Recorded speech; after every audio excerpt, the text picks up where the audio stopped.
Hello. Thanks for taking the time to look at this video. Before we view the first quarter issue of Lockheed Corporation's update, I'd like to give you a few thoughts about the Aeronautical Systems Company, our future, and the biggest challenge we face. As an employee and as a shareholder, you stand to gain personally from the success of our company. But to gather those rewards, you must be an active participant in making the company successful. For many years, Lockheed Aeronautical Systems Company has manufactured the finest airlifters in the world. The pride of craftsmanship and quality is known worldwide. But our business climate has been changing in recent years. We can no longer rest on our past reputation. In today's environment, we face the challenge of change, and change historically has been a problem for most people. We've seen a significant change right here in our own facility with the addition of the P-3. And we face the exciting task of manufacturing the world's most advanced fighter for the Air Force. But the change I'm talking about is the toughest change of all. Our attitudes must change. Our work ethics must change. Each and every one of us must accept that attitude change and contribute to the effort to keep Lockheed Aeronautical Systems Company on top. Failure to do so will make us non-competitive in a very competitive marketplace. Quality and cost consciousness are not just industry buzzwords. They are the issues that will mean the difference between success and failure in our industry. We are the masters of our own destiny. Each and every one of us must meet the challenge of change. Let me give you a prime example. For a great number of years, we have been assembling an auxiliary power unit fire shield for the Hercules. Before the sections can be sewn together, all the edges have to be covered with aluminum tape to protect the installers from the wire woven into the fabric. The process has gone unchanged for years. This is Ronnie Wright and Mike Harris. Mike, tell us what you did to make the process more effective. I thought it'd be easier to install the tape on the part without the adhesive, since we already sew it on the sewing machine. And what happened next, Ronnie? We checked to see if the tape could be sewn directly on the material by using a binding machine. That would eliminate the procedure of cutting and forcing the tape to stick to the material. Very good. As you can see, through the effort of these two employees and shareholders, we have a much better and much more cost-effective process, and one which has saved the company $165,000. Thank you very much, Ronnie. Thank you, sir.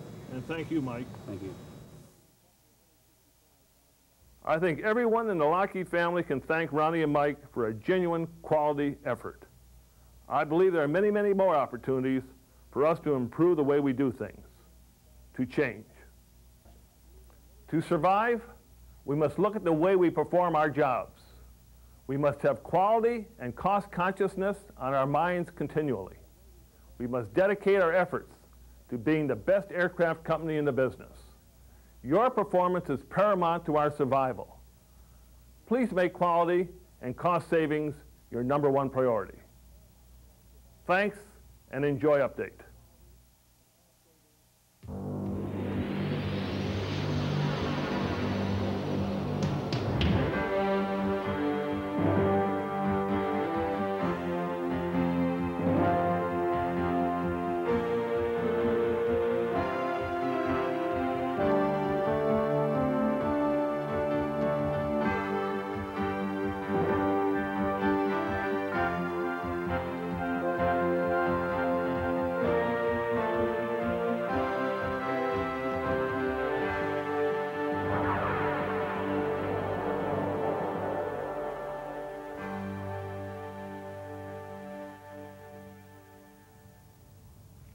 Hi, I'm Pete Harrigan, and this is the first Lockheed Update program of 1992. We're reporting today from our nation's capital, the scene of our first story. It's the story of the intense debate over defense spending and what that means for our industry, for Lockheed, and for you. We'll also have stories on something that no one debates, Lockheed's technical achievements. In separate reports, we'll learn about our leading role in solar arrays, the power source for many spacecraft, and our leadership in stealth technology. But first, the budget. The defense debate began in late January when President Bush delivered his State of the Union address to Congress. As part of his blueprint for defense, the president announced the cancellation of several major programs, none involving Lockheed. The reductions I have approved will save us an additional $50 billion over the next 5 years. By 1997, we will have cut defense by 30% since I took office. These cuts are deep, and you must know my resolve. This deep and no deeper. The president's 5-year plan represents a reduction of about 4% from previously agreed upon defense spending levels. For fiscal 1993, which begins October 1st, Mr. Bush recommends spending $267 billion. That's only about $3 billion less than this year. When we look at the overall defense budget, we see it's divided into 4 major accounts: personnel, operations and maintenance, research and development, and procurement. Those last two, R&D and procurement, account for about 70% of Lockheed's business. So if we examine those slices of the pie, we can see the trends and get a clearer picture of where we stand. In 1988, the R&D and procurement accounts totaled $117 billion. Since then, there's been a general decline. The president called for just over $93 billion for those activities in his latest budget proposal. The point is, while we're dealing with a decline, the drop isn't overly dramatic. And Lockheed, in fact, fared better than most competitors in the president's budget proposal. With the exception of a classified program that may slip a year or two, virtually all of our major defense programs were solidly supported. On the space side, the Advanced Solid Rocket Motor Program, for which Lockheed is teamed with Aerojet and Rust, wasn't funded in the National Aeronautics and Space Administration's budget request. More about that later. Key Lockheed defense programs, particularly in missiles, space, aeronautical systems, and electronics, received over $4 billion in the president's budget plan, about the same as this year. Other defense programs in which Lockheed has significant involvement, such as the Strategic Defense Initiative and ballistic missile warning systems, are budgeted at about $5 billion, an increase of over 45% from the current year. Of course, Congress has the final say on defense spending, and it's here that the battles will be fought. Some members are calling for more extensive reductions, $100 billion or more from defense over the next 5 years. Just what does all of this mean for Lockheed? We spoke with Dave Osterhout, Lockheed's Vice President for Legislative Affairs. I think the President's request for a $50 billion cut over the next 5 years is a good target to start with. I think if the threat continues to erode the way it has in the last 24 months, that you will see an attempt by the democratically controlled House and Senate to further reduce that. What we're seeing right now is the initial posture hearings being conducted on Capitol Hill as the budget process proceeds. I would expect those hearings to continue through April and May. The targets for those committee markups are early summer. The reality of it is that I think that they will run into a situation which is some of the cuts that they're looking at may be very difficult to make in an election year, so that there will be some tendency to let the system drift and to, in some people's minds, let the whole process slide until after the November 3rd elections. I think our key programs are very well positioned to survive the initial downturn in the defense budget. Though the Department of Defense is by far our largest customer, work for NASA accounts for more than 10% of Lockheed's annual sales. The President proposed nearly $15 billion for NASA in fiscal '93, up from $14.3 billion this year. While most Lockheed space programs are solidly funded in the 1993 budget proposal, the Advanced Solid Rocket Motor, as we mentioned earlier, is threatened with cancellation. But in the political environment of Washington, that's far from a sure thing. To learn more, we spoke with the expert who tracks NASA programs in Lockheed's Washington Legislative Affairs Office. Here's Michelle Robbins. We've been working with the Authorizations and Appropriations Committees to restore funding for the ASRM program. NASA has indicated, though, that within the $14.99 billion budget request, there's simply no room for restoration of the funds. However, we've been working with several members of Congress, and I think the general feeling is that money will be restored by the end of the year. The ideal solution for restoring funds for ASRM would be to get money on top of the NASA budget in addition to the $14.99 billion budget request. However, with the budget environment what it is, it looks unlikely that we're going to get any additional money. Therefore, the restoration of funds will probably impact some of the other NASA programs and probably impact some of the programs that Lockheed's involved in. The fact that NASA programs are pitted against housing appropriations and veterans appropriations is going to make it much more difficult for the NASA budget to survive intact. This is an election year, and voters continually write to their members of Congress about housing problems, about veterans problems. One of the things that we hear as we go up to the Hill is that voters don't write about NASA issues, and I think because it is an election year, members are going to take that into consideration.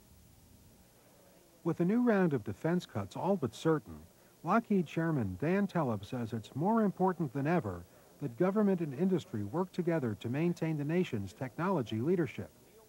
As industry keynote speaker at a recent government conference, Telep outlined an action plan for an audience including hundreds of top Defense Department and contractor representatives. I'd like to focus on what I would assert should be 4 overarching objectives as we take that path ahead. First, the U.S. must act decisively to maintain its technological leadership. Second, we have to adapt this acquisition process to the new realities of an uncertain world and greatly reduced budgets. Third, we have to maintain a financially healthy aerospace industry. And fourth, we have to build on the new progress and the partnership among the DoD, the administration, Congress, and industry to make some fundamental improvements to the acquisition process. Among other things, Telep told the audience the nation should strengthen its commitment to research and development. I would suggest that the total RDT&E budget, now running at about 38 to 39 billion annually, be maintained at current levels in real dollars for the foreseeable future. Better yet, we should have an objective of growing this total account by about 2% annually. Our goal should be loftier than just preserving the defense industrial base. It should be to forge a partnership and to take decisive action to advance our aerospace leadership to new heights. And in this way, serve our nation's vital interest well into the 21st century. Thank you very much.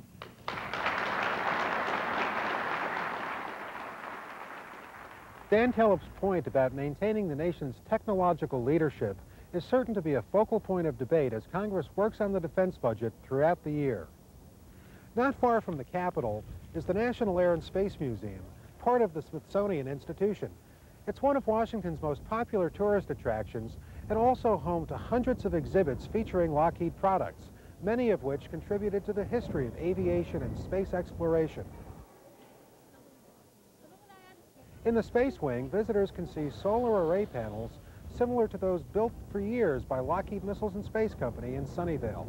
Margot Shinneman reports. It was apparent from the beginning that batteries alone could not supply enough power to operate proposed satellite systems. The solution that Lockheed has explored for over 30 years is a solar cell power source, great numbers mounted on these massive arrays.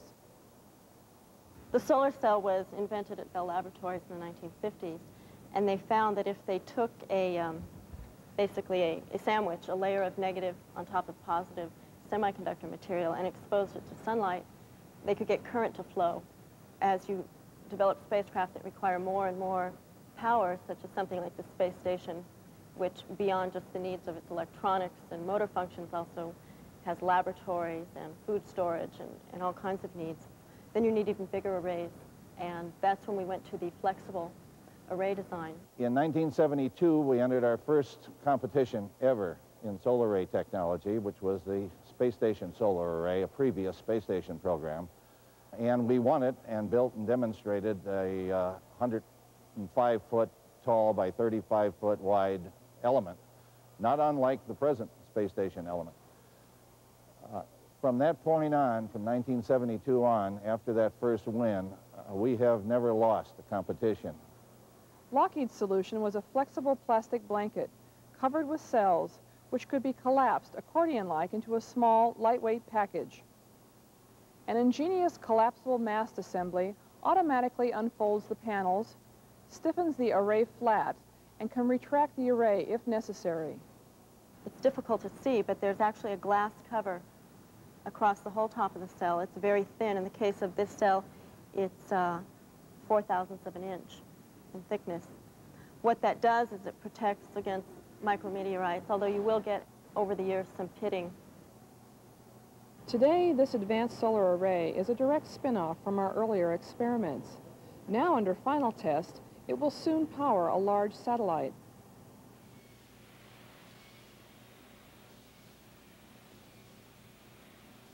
Lockheed is preparing to produce the largest solar arrays to date for the space station program. These will be over twice the size of anything made before. This is a small section of that array, which will power the station for 15 years at a time. Years ago, we recognized a need. Today, we are prepared to challenge the industry in today's fierce budgetary atmosphere. Even before the budgets began to crunch, this facility had established a new work ethic. It enlisted its workforce to help gain complete control of the many processes, and most importantly, instituted a self-verification system which virtually eliminates defects. This technology, developed on a solid base of innovation and experience, brought us here to this advanced solar array, and along with CQI will carry us into the future as we power up Space Station Freedom.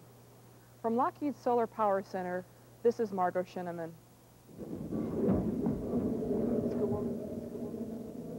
Visitors to the Air and Space Museum also can see an actual Lockheed U-2 reconnaissance aircraft, which many consider an early ancestor of today's more famous stealth airplanes, such as the F-117. Several of Lockheed's stealth experts shed some light on this super-secret technology during a recent briefing for journalists here in Washington. It was the National Press Building, home for almost 200 news organizations from across the world, where the press was given a rare glimpse into stealth. Speakers talked about how the design of an aircraft, the materials used to build it, and the electronics inside all contribute to an airplane's ability to remain unseen by enemy eyes. The Lockheed Technology Symposium, LockTech for short, is held annually at the National Press Club to give reporters information on our hottest technology developments. Speakers at the latest LockTech program provided the history of Lockheed's involvement in stealth, from the U-2 reconnaissance aircraft and the fast-flying SR-71 Blackbird to the F-117 stealth fighter, and now the F-22. During the lunch held after the presentations, reporters heard the head of the Air Force's Tactical Air Command, a fighter pilot himself, talk about the importance of stealth and Lockheed's achievements in stealth design. Lockheed did an admirable job of integrating all of the technologies involved and bringing it online early, starting about 20 years ago. But the F-117 is far from the final word on stealth, as those of you who have spent this morning realize, but it is a great example of what I call our first generation development in stealth technology. Stealthy aircraft have already proven themselves as valuable weapon systems, but as a technology, many believe stealth is still in its infancy. Through continued technical leadership, Lockheed is advancing stealth capabilities to meet the needs of future generations. No matter what the outcome of the budget debate, one thing is clear. Technology leadership positions Lockheed to be a truly competitive player. And now, some quick news briefs, beginning with Lockheed Space Operations Company in Titusville, Florida. LSOC and its more than 6,000 employees ended 1991 on a high note as NASA presented the company a record award fee for its outstanding performance. Among the factors cited by NASA was LSOC's completion of a third orbiter processing facility at the Kennedy Space Center and the establishment of several new time records for parts of the shuttle processing operation.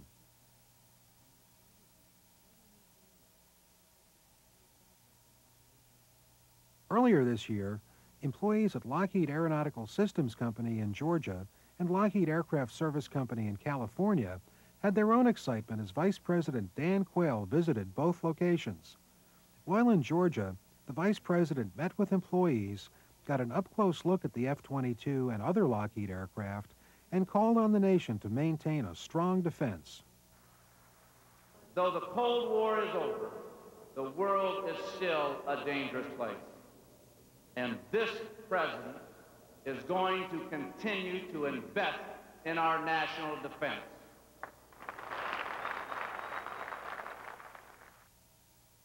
In a new business initiative, Lockheed and Martin Marietta recently announced plans to invest in a new company that will take over the aviation and missile businesses of LTV Corporation. Those businesses involve production of assemblies for commercial and military aircraft and the Army's major missile systems, operations that have been consistently profitable. Lockheed Chairman Dan Telep says the strategic investment will boost Lockheed's earnings per share and increase value for all shareholders. That's our report from Washington, D.C. We hope you've enjoyed this issue of Lockheed Update and that you'll send us your comments and suggestions. Our address appears with the closing credits. And now we leave you with some scenes from Vice President Dan Quayle's recent visit to Lockheed Aircraft Service Company in Ontario, California. Thanks for being with us, and we'll see you next time.